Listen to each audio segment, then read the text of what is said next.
ओम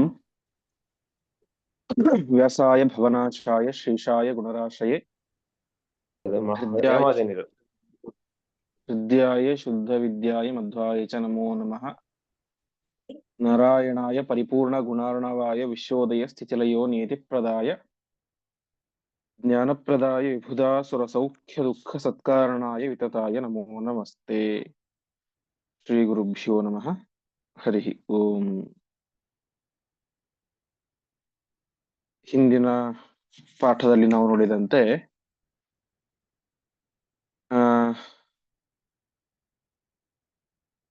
ಪುರಾಹಿ ನಾರದಾಂತಿಕೆ ದಿಗಂಬರೋ ಶಶಾಪಸಹ ಅಂತ ಆ ಪರಮಾತ್ಮ ಎರಡು ಅರ್ಜುನ ವೃಕ್ಷಗಳನ್ನ ಅವಳಿ ಜವಳಿಯಾದಂತಹ ಅತ್ತಿ ಮರಗಳನ್ನ ಬೀಳಿಸಿದ. ಯಾರವರು ಅಂತ ಹೇಳಿ ಅದರಲ್ಲಿ ವಾಸ್ತವಿಕವಾಗಿ ಇಬ್ಬರು ಧುನಿ ಮತ್ತು ಚಮು ಅಂತ ರಾಕ್ಷಸರು ಇದ್ದರು. ಅದರ ಜೊತೆಗೆ ಕುಬೇರನ ಮಕ್ಕಳು ಇಬ್ಬರಲ್ಲಿ ಸೇರ್ಕೊಂಡಿದ್ರು. ಅವ್ರ್ಯಾಕೆ ಸೇರ್ಕೊಂಡಿದ್ರು ಅಂತ ಹೇಳಿದ್ರೆ, ಹಿಂದೆ ಸರೋವರದಲ್ಲಿ ಸ್ನಾನ ಮಾಡುವಾಗ ನಾರದರಂತಹ ಶ್ರೇಷ್ಠ ಜ್ಞಾನಿಗಳು ಬಂದಾಗ ದುರಹಂಕಾರದಿಂದಾಗಿ ಅತಿರೇಕದ ವರ್ತನೆಯಿಂದಾಗಿ ಮೈಮೇಲೆ ಬಟ್ಟೆ ಇಲ್ಲದಂತೆ ಬಂದು ನಿಂತ್ಕೊಂಡ್ರು ಬೆತ್ತಲೆಯಾಗಿ. ಹಾಗಾಗಿ ಅವರಿಗೆ ನಾರದರು ಶಾಪ ಕೊಟ್ಟರು, ಮೈ ಮೇಲೆ ಬಟ್ಟೆಯನ್ನೇ ಹಾಕೊಳ್ಳದೇ ಇರುವಂತಹ ಮರಗಳ ಜನ್ಮ ನಿಮಗೆ ಬರಲಿ ಎಂಬುದಾಗಿ ಶಾಪ ಕೊಟ್ಟಿದ್ರು ಕುಬೇರನ ಮಕ್ಕಳಿಗೆ. ಹಾಗಾಗಿ ಆ ಕುಬೇರನ ಮಕ್ಕಳು ಇಲ್ಲಿ ಈಗ ಮರಗಳಾಗಿ ಹುಟ್ಟಿದ್ದಾರೆ. ಜೊತೆಗೆ ಅದರ ಜೊತೆಗೆ ಧುನಿ ಮತ್ತು ಚಮು ಎನ್ನುವಂತಹ ಇಬ್ಬರು ಅಸುರರು ಕೂಡ ಅಲ್ಲಿ ಸೇರಿದ್ದಾರೆ ಅಂತ ಇಷ್ಟು ಅಂಶವನ್ನ ಹಿಂದಿನ ಪಾಠದಲ್ಲಿ ನಾವು ನೋಡಿದ್ವಿ. ಇಂದಿನಿಂದ 24ನೇ ಶ್ಲೋಕ ಪ್ರಾರಂಭ. ತಥೋ ಹಿತೌ ನಿಜಾಂತನು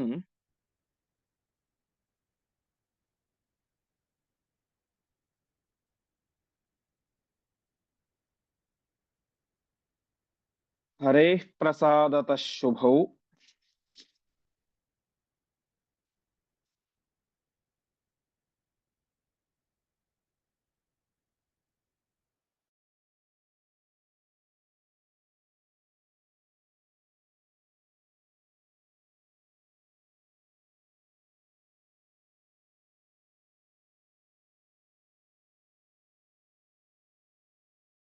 ವಿಧಾಯ ಜಗ್ಮತುರ್ಗ್ರಹಂ.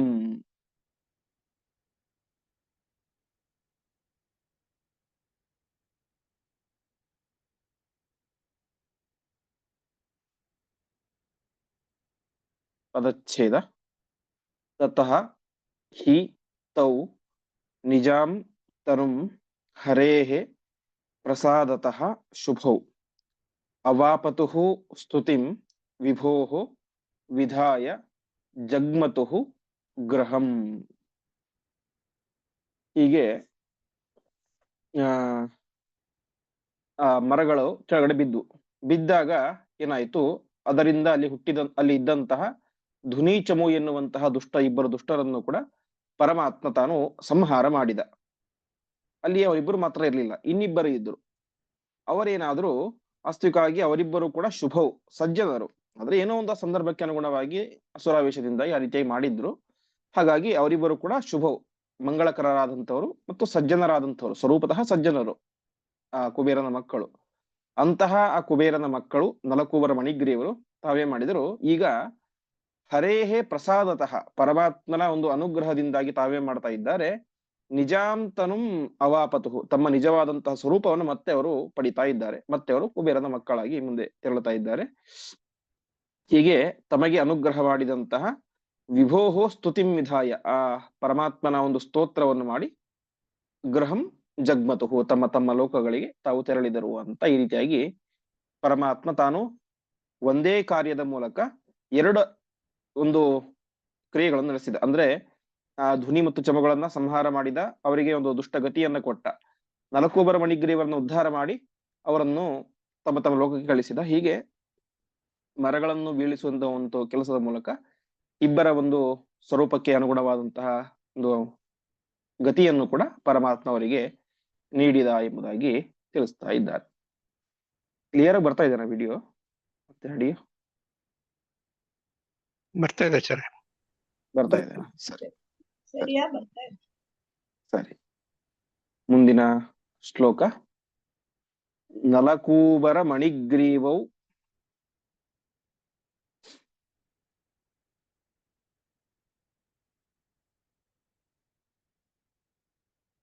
ಮೋಚಯಿತ್ವಾ ತು ಶಾಪತಃ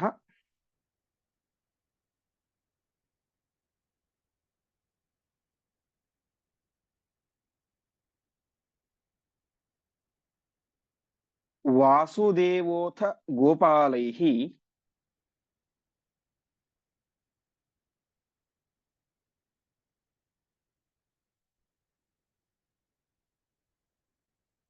ವಿಸ್ಮಿತೈಃ ಅಭಿವೀಕ್ಷಿತಃ.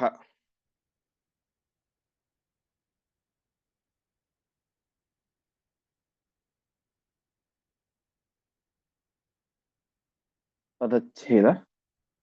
ನಲಕೂಬರಮಣಿಗ್ರೀವೌ ಮೋಚಯಿತ್ವಾ ಚ ಶಾಪತಃ ವಾಸುದೇವಃ ಅಥ ಗೋಪಾಲೈಃ ವಿಸ್ಮಿತೈಃ ಅಭಿವೀಕ್ಷಿತಃ. ಅವರ್ಯಾರು? ನಲಕೂಬರ ಮತ್ತು ಮಣಿಗ್ರೀವ ಅಂತ ಇಬ್ಬರು. ಅವರಿಬ್ಬರನ್ನು ಕೂಡ ಪರಮಾತ್ಮ ನಾರದರ ಶಾಪದಿಂದಾಗಿ ಮೋಚನಗೊಳಿಸಿದ, ಬಿಡುಗಡೆಗೊಳಿಸಿದ. ಹೀಗೆ ಇಷ್ಟೆಲ್ಲ ಆಯಿತು. ಇಲ್ಲಿ ಏನಾಯ್ತು, ಕೃಷ್ಣನ ಜೊತೆಗೆ ಕೆಲವರು ಬಾಲಕರು ಕೂಡ ಹಿಂದೆ ಅವರ ಜೊತೆಗೆ ಬಂದಿದ್ರು. ದೊಡ್ಡ ಮರಗಳು ಬಿದ್ದಂತಹ ಶಬ್ದ ಎಲ್ರಿಗೂ ಕೇಳಿಸಿತು. ಎಲ್ರು ಕೂಡ ತಮ್ಮ ತಮ್ಮ ಮನೆಗಳಿಂದ ಹೊರಗಡೆ ಒಂದು ನೋಡ್ತಾರೆ, ದೊಡ್ಡ 2 ಮರಗಳು ಬಿದ್ದು ಬಿಟ್ಟಿವೆ. ಯಾರು ಬೀಳಿಸಿದ್ರು? ಅಲ್ಲಿ ಇದ್ದದ್ದು ಯಾರು? ಚಿಕ್ಕ ಚಿಕ್ಕ ಮಕ್ಕಳಿದ್ರು. ಅವರನ್ನು ಕೇಳಿದ್ರೆ ಕೃಷ್ಣ ಬೀಳಿಸಿದ ಅಂತ ಹೇಳಿದ್ರು ಎಲ್ರು ಕೂಡ. ಅವರಿಗೆ ನಂಬ್ಲಿಕ್ಕೆ ಆಗ್ಲಿಲ್ಲ. ಇಂತಹ ಈ ಪುಟ್ಟ ಮಗು 3 ವರ್ಷದ ಬಾಲಕ ಕೃಷ್ಣ ಇಷ್ಟು ದೊಡ್ಡ ಮರಗಳನ್ನು ಬೀಳಿಸ್ಲಿಕ್ಕೆ ಹೇಗ್ ಸಾಧ್ಯ ಅಂತ ಅವ್ರು ನಂಬಲೇ ಇಲ್ಲ ಅಂತ. ಅವಿಶ್ವಸಿತು ಅಂತ ಭಾಗವತದಲ್ಲಿ ಬರುತ್ತೆ. ಅವ್ರು ನಂಬಲೇ ಇಲ್ಲ ಅಂತ ಹೇಳ್ತಾರೆ. ಆದರೆ ಗೋಪಾಲೈಹಿ ವಿಸ್ಮಿತೈಹಿ ಅಭಿವೀಕ್ಷಿತಃ, ಜೊತೆಗೆ ಬಂದಂತ ಗೋಪಾಲಕರಿದ್ದಲ್ಲ, ಚಿಕ್ಕ ಚಿಕ್ಕ ಆ ಗೋಪಾಲ ಬಾಲರು, ಅವರೆಲ್ಲರೂ ಕೂಡ ಭಾರೀ ಒಂದು ಆಶ್ಚರ್ಯದಿಂದಾಗಿ ಕೃಷ್ಣನನ್ನ ನೋಡ್ತಾ ಇದ್ದಾರೆ ಅಂತೆ. ಈ ಪುಟ್ಟ ಮಗು ಕೃಷ್ಣ, ನಮ್ಮ ವಯಸ್ಸಿನದ್ದೇ ಕೃಷ್ಣ, ಇಷ್ಟು ದೊಡ್ಡ ಮರಗಳನ್ನು ಬೆಳೆಸ್ಲಿಕ್ಕೆ ಹೇಗ್ ಸಾಧ್ಯ ಆಯಿತು ಅಂತ ಆಶ್ಚರ್ಯಚಕಿತರಾಗಿ ಅವನನ್ನ ನೋಡ್ತಾ ಇದ್ದಾರೆ. ಈ ಪುಟ್ಟ ಮಕ್ಕಳಿಗೆ ಗೊತ್ತಾಯ್ತು ಅಂತೆ ಕೃಷ್ಣ ಅವರ ಬೀಳಿಸಿದ್ದು ಅಂತ. ಆದರೆ ದೊಡ್ಡ ಅಂತ ವ್ಯಕ್ತಿಗಳಿಗೆ ಸಹ, ತಂದೆ ತಾಯಿಗಳಿಗೆ ಅಥವಾ ಉಳಿದ ಎಲ್ಲ ವಯಸ್ಸಾದಂತ ವ್ಯಕ್ತಿಗಳಿಗೆ ಕೃಷ್ಣ ಬೀಳಿಸಿದಂತ ನಂಬಲಿಲ್ಲ ಅಂತೆ ಅವರು. ಹಾಗಾಗಿ ಹೇಳ್ತಾ ಇದ್ದಾರೆ, ಪರಮಾತ್ಮನ ಮಹಿಮೆ ಅದೇನೋ ವಯಸ್ಸಿಗೆ ಅನುಗುಣವಾಗಿ ಗೊತ್ತಾಗುತ್ತೆ, ಅಥವಾ ಸ್ತ್ರೀಯರಿಗೆ ಗೊತ್ತಾಗುತ್ತೆ, ಪುರುಷರಿಗೆ ಗೊತ್ತಾಗುತ್ತೆ ಅಂತ ಯಾವ ಇದು ನಿರ್ಬಂಧಗಳು ಕೂಡ ಇಲ್ಲ. ಪರಮಾತ್ಮ ಯಾರಿಗೆ ತನ್ನ ಮಹಿಮೆ ಗೊತ್ತಾಗಬೇಕು, ಕಾಣಿಸಬೇಕು ಅಂತ ಇಚ್ಛೆ ಪಡ್ತಾನೋ ಅಂಥವ್ರಿಗೆ ಮಾತ್ರ ಗೊತ್ತಾಗುತ್ತೆ. ಅದಕ್ಕೆ ವಯಸ್ಸಿನ ಮಿತಿಯೋ ಅಥವಾ ಲಿಂಗದ ಮಿತಿಯೋ ವರ್ಣದ ಮಿತಿಯೋ ಆಶ್ರಮದ ಮಿತಿಯೋ ಯಾವುದೂ ಕೂಡ ಇಲ್ಲ. ಹಾಗಾಗಿ ಇಲ್ಲಿ ಆ ಪರಮಾತ್ಮ ಮಾಡಿದಂತ ಅದ್ಭುತ ಕಾರ್ಯವನ್ನ ಗೋಪಾಲಕರೆಲ್ಲರೂ ಕೂಡ ನಂಬಿದರು, ಕೃಷ್ಣನೇ ಮಾಡಿದ್ದು ಅಂತ ಒಪ್ಪಿಕೊಂಡ್ರು. ಆದರೆ ಅವರ ತಂದೆ ತಾಯಿಗಳು ಅದನ್ನ ಯಾವ್ದನ್ನು ಒಪ್ಕೊಳ್ಳಿಕ್ ಸಾಧ್ಯನೇ ಇಲ್ಲ. ಈ ಪುಟ್ಟ ಮಗು ಬೀಳಿಸ್ಲಿಕ್ಕೆ ಹೇಗೆ ಸಾಧ್ಯ, ಏನೋ ಒಂದು ಬಿದ್ದಿರತ್ತಷ್ಟು ಸಹಜವಾಗಿ ಮರಗಳು ಅಂತ, ನೀವು ಸುಳ್ಳು ಹೇಳ್ತಾ ಇದ್ದೀಯ ಅಂತ ಬೈದು ಬಿಡ್ತಾರೆ ಅಂತೆ. ಈ ರೀತಿಯಾಗಿ ಒಟ್ಟಿನಲ್ಲಿ ಪರಮಾತ್ಮ ತಾನು ಆ 2 ಮರಗಳನ್ನು ಬೀಳಿಸುವ ಮೂಲಕ ಅದರಲ್ಲಿದ್ದಂತಹ 4 ಜೀವರಿಗೆ ಅವರವರಿಗೆ ಯೋಗ್ಯವಾದಂತಹ ಗತಿಯನ್ನ ಕೊಟ್ಟ. ಮುಂದೆ ವೃಂದಾವನಂ ಈಯಾಸುಹು ಸನ್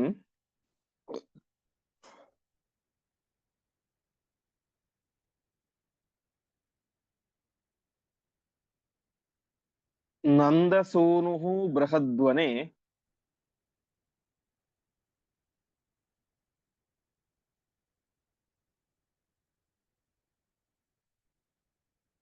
ಸಸರ್ಜ ರೋಮಕೂಪೇಭ್ಯಃ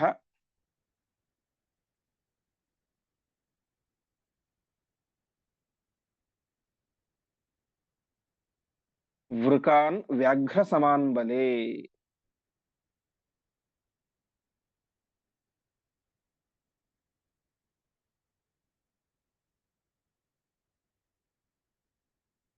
ಪದಚ್ಛೇದ. ವೃಂದಾವನಂ ಈಯಾಸುಹು ಸನ್ ನಂದಸೂನು ಬೃಹದ್ವನೆ ಸಸರ್ಜ ರೋಮಕೂಪೇಭ್ಯಃ ವೃಕಾನ್ ವ್ಯಾಘ್ರ ಸಮಾನ್ ಬಲೆ. ಇಷ್ಟಾದ ಮೇಲೆ ಕೃಷ್ಣನಿಗೆ ಅನ್ಸಿತು ಅಂತೆ, ಇನ್ನು ಈ ಗೋಕುಲದಲ್ಲಿ ಇರೋದು ಬೇಡ, ವೃಂದಾವನಂ, ನಾನು ವೃಂದಾವನಕ್ಕೆ ಹೋಗಬೇಕು ಅಂತ ಅವನಿಗೆ ಅನಿಸಿತು. ವೃಂದಾವನಂ ಇಯಾಸುಹು ಅಂತೇಳಿ ಹೋಗಬೇಕು ಎನ್ನುವಂತಹ ಬಯಕೆ, ಹೋಗಬೇಕು ಅಂತ ತಾನು ಇಚ್ಛೆ ಪಟ್ಟ. ಆ ಸಂದರ್ಭದಲ್ಲಿ ಏನಾಯ್ತು, ಅವನು ನಂದಸೂನು, ನಂದನ ಮಗನಾದಂತಹ ಕೃಷ್ಣ ತಾನೇ ಮಾಡಿದ ಬೃಹದ್ವನ ಅರ್ಥಾತ್ ಗೋಕುಲದಲ್ಲಿ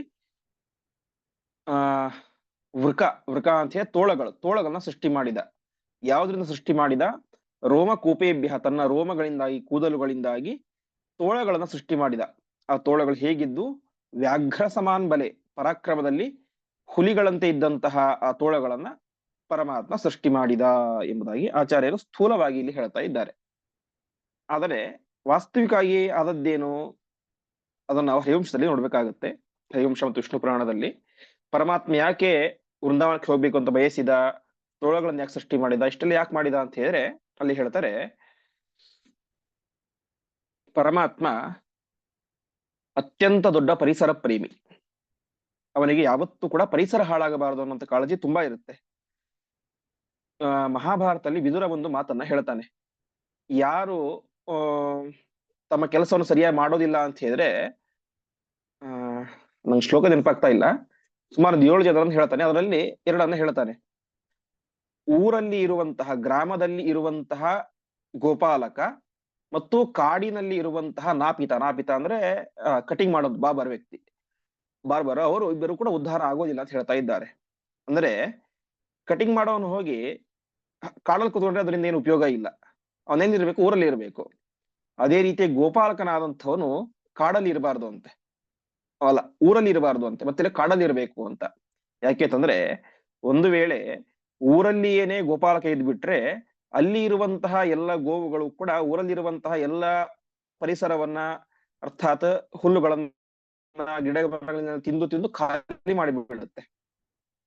ಹಾಗಾಗಿ ಗೋಪಾಲಕನ ಯಾವತ್ತೂ ಕೂಡ ಒಂದೇ ಸ್ಥಳದಲ್ಲಿ ಜಾಸ್ತಿ ದಿವಸಗಳ ಕಾಲ ಇರಬಾರ್ದು ಅಂತೆ, ಸ್ವಲ್ಪ ದಿವಸಗಳ ಕಾಲ ಇರಬೇಕು. ಯಾವಾಗ ಅಲ್ಲಿ ಅವನಿಗೆ ಇನ್ನೊಂದ್ಯಾವುದೋ ಒಂದು ಗ್ರಾಮವೇ ನಿರ್ಮಾಣ ಆಗುತ್ತೆ ಅನ್ನೋ ಪರಿಸ್ಥಿತಿ ಬರುತ್ತೋ, ಅರ್ಥಾತ್ ಗೋಪಾಲಕರೇ ಒಬ್ರಿಬ್ರು ಇರೋದಿಲ್ಲ, ಇದ್ರು ಅಂತ ಹೇಳಿ ಇಡೀ ಕುಟುಂಬ ಸಮೇತವಾಗಿ ಇರ್ತಾರೆ, 1000 ಜನ ಇರ್ತಾರೆ. ಹಾಗಾಗಿ ಅಷ್ಟು ಜನ ಒಂದೇ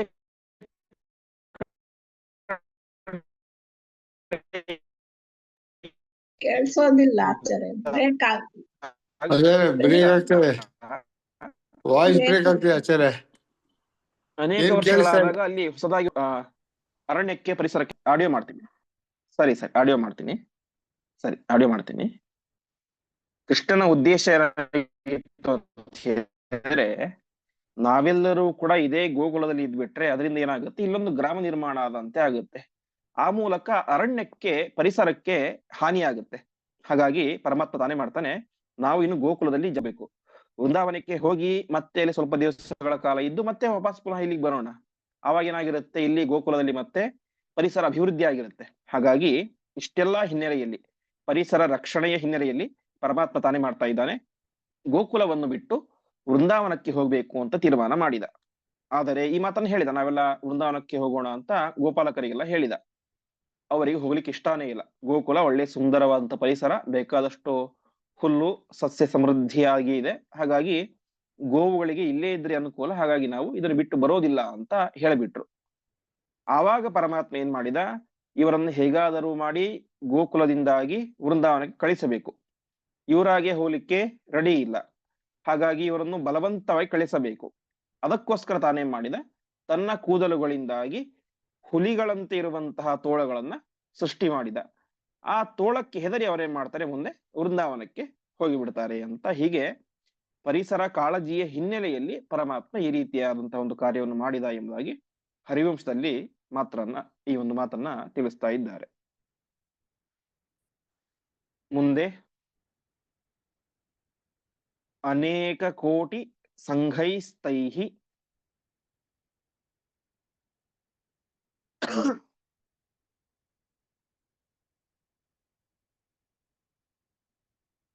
ಪೀಡ್ಯಮಾನಾಃ ವ್ರಜಾಲಯಾಃ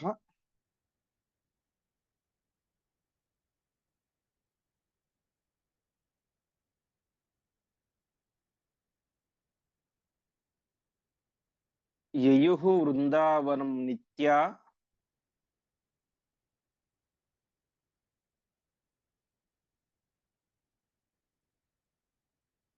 ನಂದಮಾದಾಯ ನಂದಜಂ.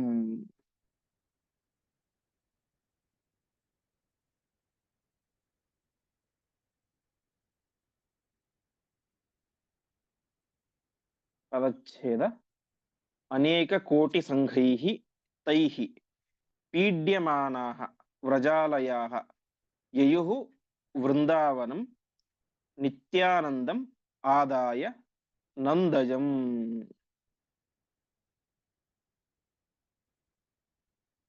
ಒಳಗ ಎಷ್ಟಿದ್ವು? ಏನೋ ಸಾವಿರ ಲಕ್ಷ ಅಲ್ಲ, ಅನೇಕ ಕೋಟಿ ಸಂಘೈಹಿ, ಅನೇಕ ಕೋಟಿ ಕೋಟಿ ತೋಳಗಳನ್ನ ಪರಮಾತ್ಮ ತಾನು ಸೃಷ್ಟಿ ಮಾಡ್ತಾ ಇದ್ದಾನೆ. ಅದರಿಂದಾಗಿ ಏನಾಯ್ತು? ವ್ರಜಾಲಯ ಪೀಡ್ಯಮಾನ. ವ್ರಜಾಲಯ ಅಂದ್ರೆ ಗೋಕುಲದ ನಿವಾಸಿಗಳಿಗೆ ತುಂಬಾ ಪೀಡೆ ಆಯಿತು, ತೊಂದರೆ ಆಯಿತು. ತಕ್ಷಣ ಅವರೇನ್ ಮಾಡ್ತಾ ಇದ್ದಾರೆ?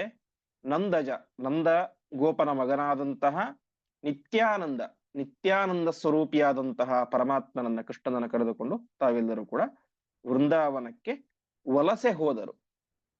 ಅದಕ್ಕೆ ನಾ ಹಿಂದೆ ಹೇಳಿದೆ, ಪರಮಾತ್ಮನ ಉದ್ದೇಶ ಏನಾಗಿತ್ತು?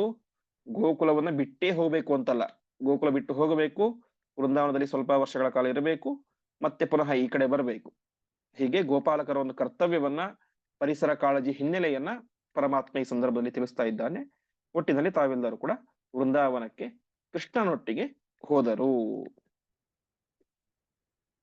ಮುಂದೆ ಇಂದಿರಾಪತಿರಾನಂದ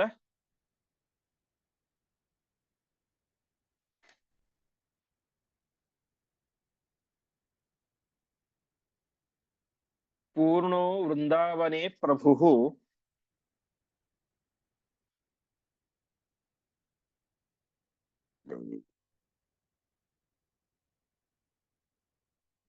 ನಂದಯಾಮಾಸ ನಂದಾದೀನ್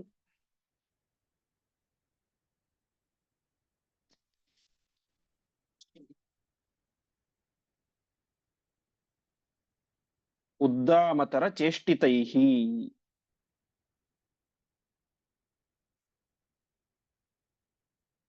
ಪದಚ್ಛೇದ. ಇಂದಿರಾಪತಿ ಆನಂದಪೂರ್ಣ ವೃಂದಾವನೆ ಪ್ರಭು ನಂದಯಾಮಾಸ ನಂದಾದೀನ್ ಉದ್ದಾಮತರ ಚೇಷ್ಟಿತೈಹಿ.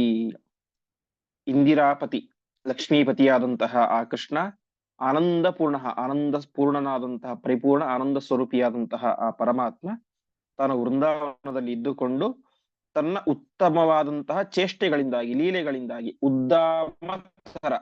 ಉದ್ದಾಮ ಅಂತ ಹೇಳಿದ್ರೆ ಶ್ರೇಷ್ಠ ಅಂತ, ಉದ್ದಾಮ ಪಂಡಿತರು ಅಂತ ಹೇಳಿ ಕೇಳ್ತೇವೆ, ಶ್ರೇಷ್ಠರು ದೊಡ್ಡವರು ಅಂತ. ಒಟ್ಟಿನಲ್ಲಿ ಉದ್ದಾಮ ಅನ್ನೋದಕ್ಕೆ ಶ್ರೇಷ್ಠ ಅಂತ ಅರ್ಥ. ಬರೀ ಉದ್ದಾಮ ಅಲ್ಲ, ಉದ್ದಾಮ ತರ, ಅತ್ಯಂತ ತನ್ನ ಉತ್ತಮವಾದಂತಹ ಲೀಲೆಗಳಿಂದಾಗಿ ಪರಮಾತ್ಮ ತಾನೇ ಮಾಡ್ತಾ ಇದ್ದಾನೆ. ಗೋಪ, ಯಶೋದೆ ಮುಂತಾದಂತಹ ಎಲ್ಲರನ್ನು ಕೂಡ ನಂದಯಾಮಾಸ, ಅವರಿಗೆ ವಿಶಿಷ್ಟವಾದಂತಹ ಆನಂದವನ್ನ ಕೊಡ್ತಾ ಇದ್ದಾನೆ ಅಂತ. ಅಂದ್ರೆ ಅವರಿಗೆ ಗೋಕುಲವನ್ನು ಬಿಟ್ಟು ಬಂದಂತಹ ಸ್ವಲ್ಪವೇ ಸ್ವಲ್ಪ ಬೇಸರವೂ ಆಗಬಾರದು ಎನ್ನುವಂತ ಹಿನ್ನೆಲೆಯಲ್ಲಿ ಗೋಕುಲದಲ್ಲಿ ಅವರು ಯಾವ ರೀತಿಯಾಗಿ ಸಂತೋಷದಿಂದಾಗಿ ಇದ್ದರೋ, ವೃಂದಾವನದಲ್ಲಿಯೂ ಕೂಡ ಅವರನ್ನು ಅಷ್ಟೇ ಸಂತೋಷವಾಗಿ ಪರಮಾತ್ಮ ತಾನು ನೋಡ್ಕೊಳ್ತಾ ಇದ್ದ. ಮುಂದೆ ಸಚಂದ್ರತೋ ಹಸತ್ಕಾಂತ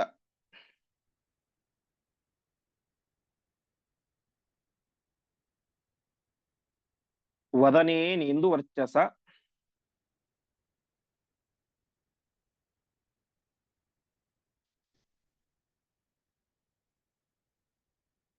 ಸಹಿತೋ ರೌಹಿಣೇಯೇನ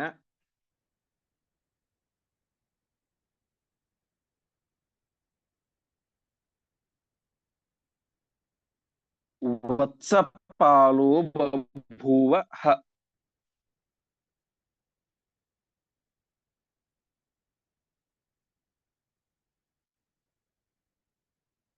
ಪದಚ್ಛೇದ. ಸಹ ಚಂದ್ರತಃ ಹಸತ್ಕಾಂತವದನೇನ ಇಂದುವರ್ಚಸ ಸಹಿತಃ ರೌಹಿಣೇಯೇನ ವತ್ಸಪಾಲಃ ಬಭೂವ ಹ.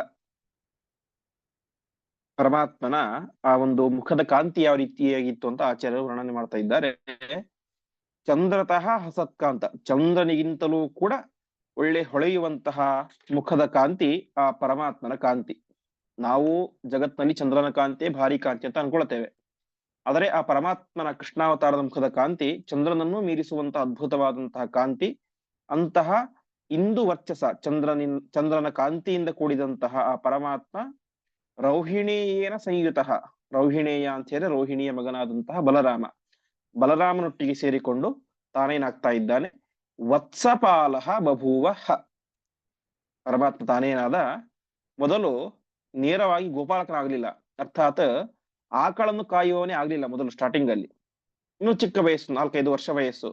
ಆ ವಯಸ್ಸಿನಲ್ಲಿ ಪರಮಾತ್ಮ ತಾನೇನ್ ಮಾಡ್ತಾ ಇದ್ದಾನೆ, ವತ್ಸಪಾಲ, ವತ್ಸ ಅಂತ ಹೇಳಿ ಕರುಗಳು, ಮೊದಲು ಕರುಗಳನ್ನು ಕಾಯ್ತಾ ಇದ್ದಂತೆ ಪರಮಾತ್ಮ. ನೋಡಿ, ಆ ಚಿಕ್ಕ ವಯಸ್ಸಿನಲ್ಲಿ ಕರುಗಳನ್ನು ಕಾಯ್ದು, ದೊಡ್ಡ ವಯಸ್ಸಾದಾಗ ತಾನು ದನಗಳನ್ನ ಕಾಯೋದು. ಹಿಂದೆ ನಾವು ಆಚಾರ್ಯರು ಮಾತನ್ನ ಕೇಳಿದ್ವಿ.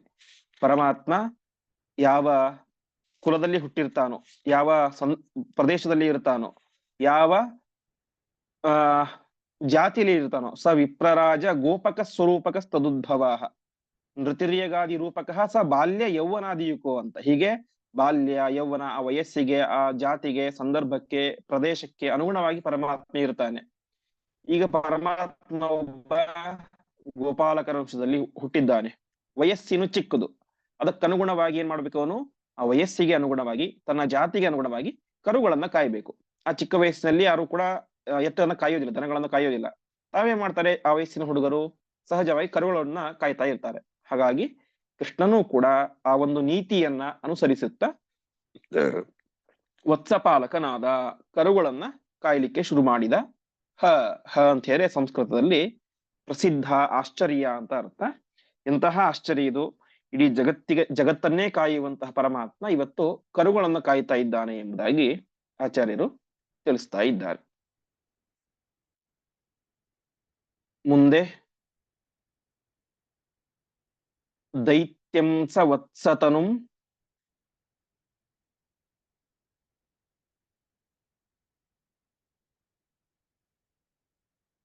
ಅಪ್ರಮಯ ಪ್ರಗೃಹ್ಯ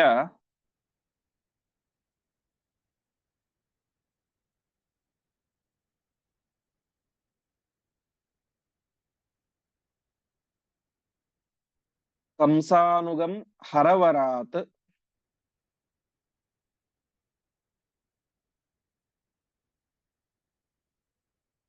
ಅಪರೈರವಧ್ಯಂ.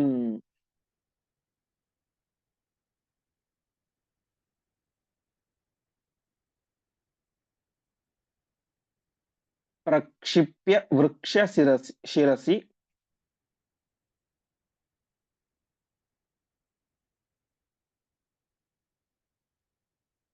ನಿಹನತ್ ಬಕೋಪಿ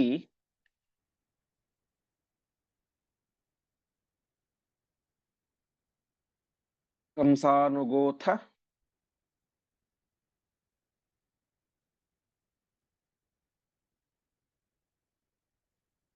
ವಿಭುವಚ್ಯುತ ಮಾಸಸಾದ.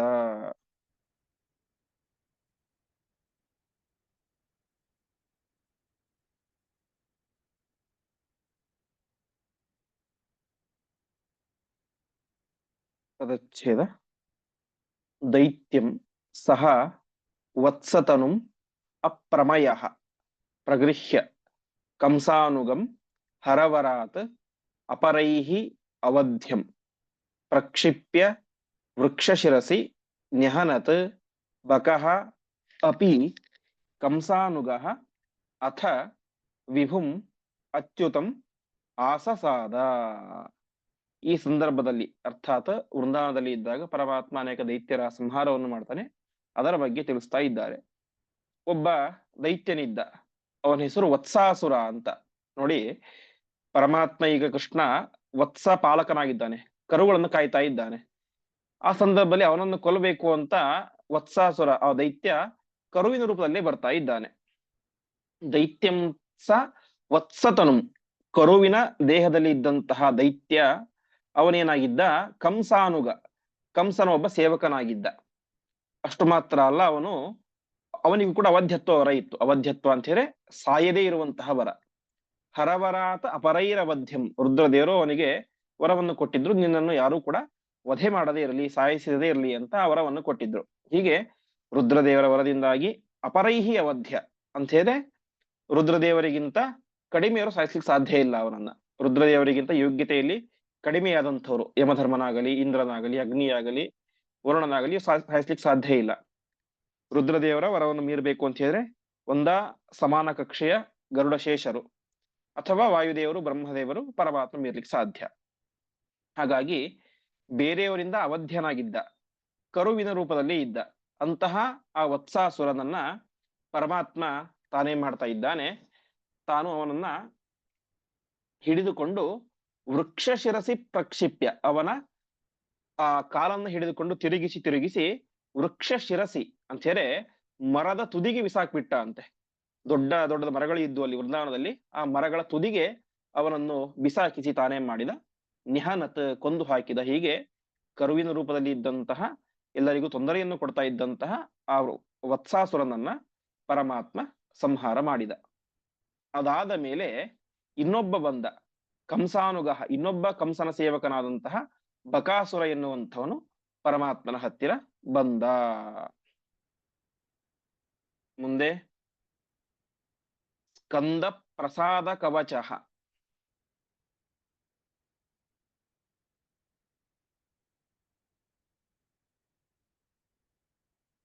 ಸಮುಖೇ ಚಕಾರ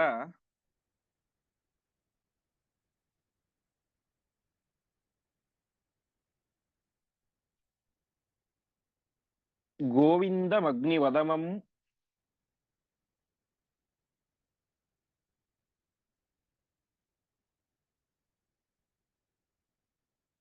ಪ್ರದಹಂತ ಮುಚ್ಚೈಹಿ.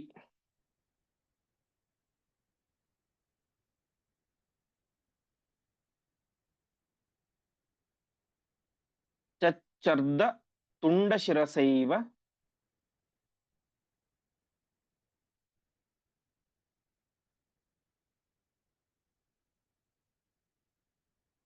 ನಿಹಂತುಮೇನಂ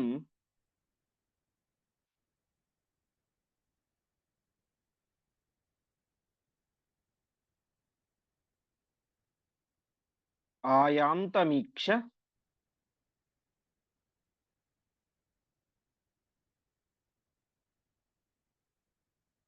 ಜಗೃಹೇಸ್ಯ ಸತುಂಡಮೀಶಃ.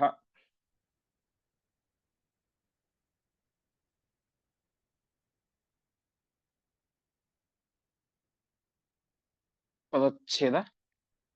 ಸ್ಕಂದ ಪ್ರಸಾದ ಕವಚ ಸಹ ಮುಖೇ ಚಕಾರ ಗೋವಿಂದಂ ಅಗ್ನಿವತ್ ಅಮುಂ ಪ್ರದಹಂತಂ ಉಚ್ಚೈಹಿ ಚಚ್ಛರ್ದ ತುಂಡಶಿರಸಾ ಏವ ನಿಹಂತುಂ ಏನಂ ಆಯಾಂತಂ ಈಕ್ಷ್ಯ ಜಗೃಹೆ ಅಸ್ಯ ಸಹ ತುಂಡಂ ಈಶಃ. ಹಿಂದೆ ಬಂದಂತಹ ವತ್ಸಾಸುರನಿಗೆ ರುದ್ರದೇವರ ವರ ಇತ್ತು. ಈಗ ಬಂದಂತಹ ಬಕಾಸುರನಿಗೆ ಅವರ ಮಗನ ವರ ಇದೆ, ಅರ್ಥಾತ್ ಷಣ್ಮುಖನ ವರ. ಸ್ಕಂದ ಪ್ರಸಾದ ಕವಚ. ರುದ್ರದೇವರ ವರವೇನೆ ಅವನಿಗೆ ಕವಚದಂತೆ ಇತ್ತು, ರಕ್ಷಾ ಕವಚದಂತೆ ಇತ್ತು. ಅಂತಹ ಆ ಯಾವ ಬಕಾಸುರ, ಅರ್ಥಾತ್ ಬಕದ ರೂಪದಲ್ಲಿ ಇದ್ದಂತಹ ಬಕ ಅಂತ ಬಕಪಕ್ಷಿ ಅಂತ ಕೇಳ್ತೇವಲ್ಲ, ಅದರ ರೂಪದಲ್ಲಿ ಇದ್ದಂತಹ ಆ ಯಾವ ಬಕಾಸುರ ಬಂದ, ತಾನೇ ಮಾಡಿದ. ಸ ಮುಖೇ ಚಕಾರ, ಪರಮಾತ್ಮ ನುಂಗೇ ಬಿಟ್ಟ ಅಂತೆ, ಕೃಷ್ಣನನ್ನೇ ನುಂಗಿ ಬಿಟ್ಟ ಆ ಬಕಾಸುರ.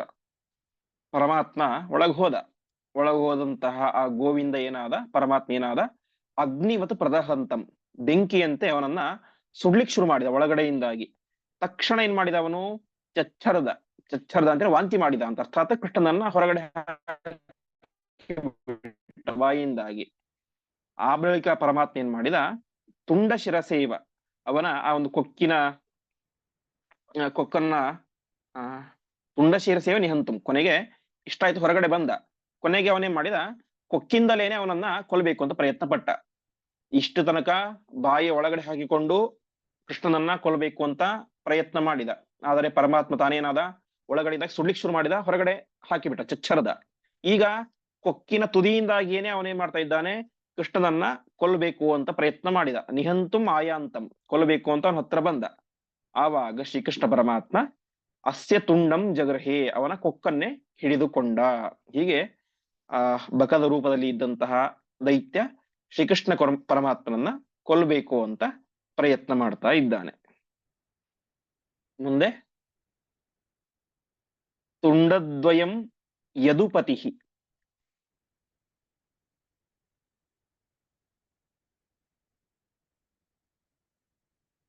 ಕರಪಲ್ಲವಾಭ್ಯಾಂ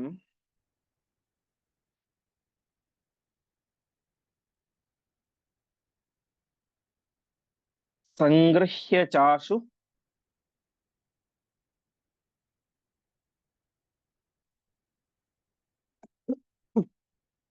ವಿದದಾರಃ ಪಕ್ಷಿದೈತ್ಯಂ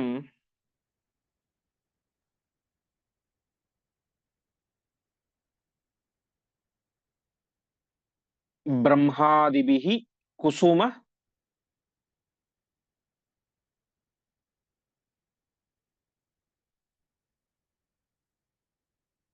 ವರ್ಷಿಭಿರೀಡ್ಯಮಾನಃ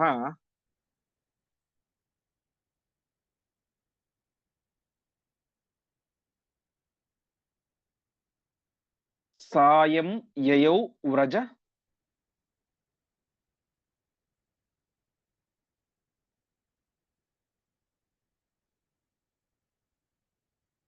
ಭುವಂ ಸಹಿತೋಗ್ರಜೇನ.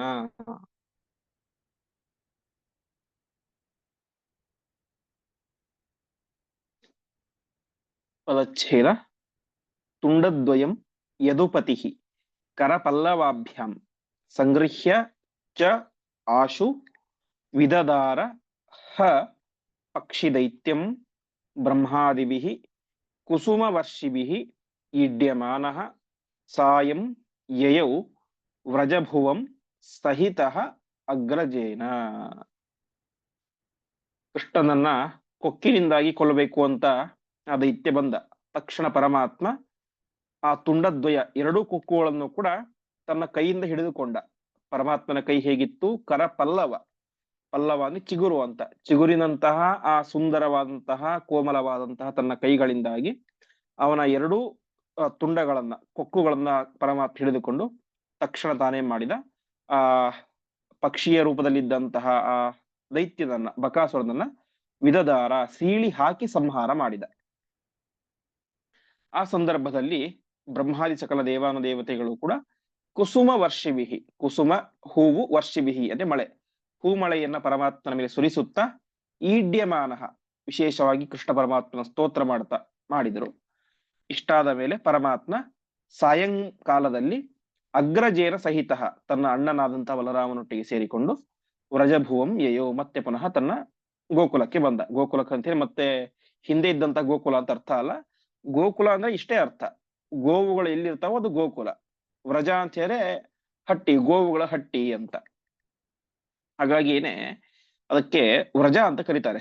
ವ್ರಜ ಅಂತ ಹೇಳಿದ್ರೆ ಅಂತ ಸಂಸ್ಕೃತದಲ್ಲಿ ತಿರುಗಾಡೋದು ಅಂತ. ಈಗ ನಾವು ಸನ್ಯಾಸಿಗಳಿಗೆ ಕರಿತೇವೆ ಪರಿವ್ರಾಜಕರು ಅಂತ.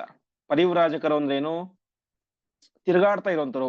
ವ್ರಜ ಸುತ್ತಲೂ ಕೂಡ ತಿರುಗಾಡ್ತಾ ಇರುವಂತವ್ರು, ಸಂಚಾರ ಮಾಡ್ತಾ ಇರುವಂತವ್ರು. ಗ್ರಾಮೈಕ ರಾತ್ರಿಗಳಾಗಬೇಕು ಅಂತ ಸನ್ಯಾಸಿಗಳಿಗೆ ನಿಯಮ ಇದೆ. ಒಂದು ಗ್ರಾಮದಲ್ಲಿ ಒಂದು ರಾತ್ರಿ ಮಾತ್ರ ಇರಬೇಕು ಅಂತ. ಹೀಗೆ ವ್ರಜ ಅಂದ್ರೆ ತಿರುಗಾಡೋದು ಅಂತ. ಹಾಗೆ ಈ ಗೋಕುಲಕ್ಕೆ, ಅರ್ಥಾತ್ ಎಲ್ಲಿ ಗೋವುಗಳಿರ್ತಾವೋ ಆ ಸ್ಥಳಕ್ಕೆ ವ್ರಜ ಅಂತ ಕರೀತಾರೆ. ಯಾಕೆ ಅಂತ ಹೇಳಿ ಅದು ಒಂದೇ ಕಡೆ ಇರಬಾರ್ದು. ಅವರು ಗೋವುಗಳು ಅಥವಾ ಗೋಪಾಲಕರು ತಿರುಗಾಡ್ತಾ ಇರಬೇಕು. ಅಂತಹ ತಿರುಗಾಡುವಂತಹ ಗೋವುಗಳು ಮತ್ತು ಗೋಪಾಲಕರು ಇರುವಂತಹ ಸ್ಥಳವನ್ನ ವ್ರಜ ಅಂತ ಕರೀತಾರೆ, ಗೋಕುಲ ಅಂತ ಕರೀತಾರೆ. ಸೊ ಈಗ ಕೃಷ್ಣ ಮತ್ತು ಬಲರಾಮ ಇಬ್ಬರು ಕೂಡ ಸೇರಿಕೊಂಡು ಮತ್ತೆ ಎಲ್ಲಿಗೆ ಬಂದ್ರು? ಆ ಒಂದು ತಾವು ಇದ್ದಂತಹ ವೃಂದಾವನದ ಸ್ಥಳಕ್ಕೆ, ಗೋವುಗಳಿದ್ದಂತಹ ಸ್ಥಳಕ್ಕೆ ಸಾಯಂಕಾಲದಲ್ಲಿ ಆ ಇಬ್ಬರೂ ದೈತ್ಯರನ್ನು ಕೂಡ ಸಂಹಾರ ಮಾಡಿ ಮನೆಗೆ ಬಂದರು ಅಂತ. ಮತ್ತೆ ಮುಂದೆ ಪರಮಾತ್ಮ ಆ ಕಾಳಿಯ ಮರ್ದನ ಒಂದು ಮಹಿಮೆಯನ್ನ ಪರಮಾತ್ಮ ತೋರಿಸ್ತಾ ಇದ್ದಾನೆ.